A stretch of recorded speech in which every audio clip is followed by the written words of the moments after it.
প্রথমে আলুটাকে ভালো করে সেদ্ধ করে নেব। দেখি নরম হয়েছে কি না।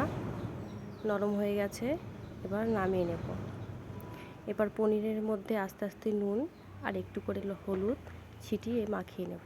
এবার কড়াইয়ের মধ্যে একটু তেল দিয়ে নুন দিয়ে দেবো, যাতে পনিরটা লেগে না ধরে। এরপর আস্তে আস্তে কড়াইয়ের পনিরগুলো ছেড়ে দেব। পনিরগুলো প্রায় ভাজা হয়েই গেছে, এবার নামিয়ে দেব।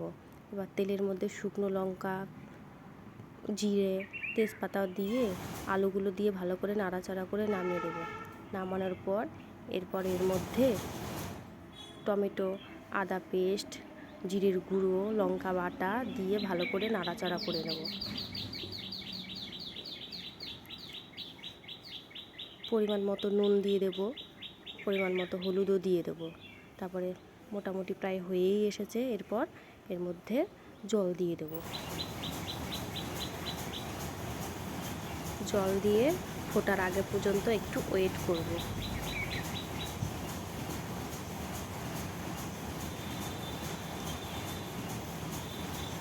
ভালো করে নাড়াচাড়া করে দেব। এবার ফুটে গেছে, এবার আস্তে আস্তে পনির ভাজাগুলো দিয়ে দেব। সব পনিরগুলো আস্তে আস্তে দিয়ে দিতে হবে, যাতে পনিরগুলো ভেঙে না যায়। আজকে আমাদের পনিরগুলো এনেছিল, এতটা সুন্দর ছিল সত্যি। আমি একটা কাঁচাই খেয়েছি, দেখি পুরো ছানার মতো। এর মধ্যে কোনো ময়দা মেশানো নেই, কিচ্ছু নেই, শুধু ছানা। এবার দেখছি পনিরগুলো ছাড়ার পর সুন্দর একটা কালার চলে এসেছে, ফুটেও গেছে, নুন হলুদ সব ঠিকঠাক আছে। এবার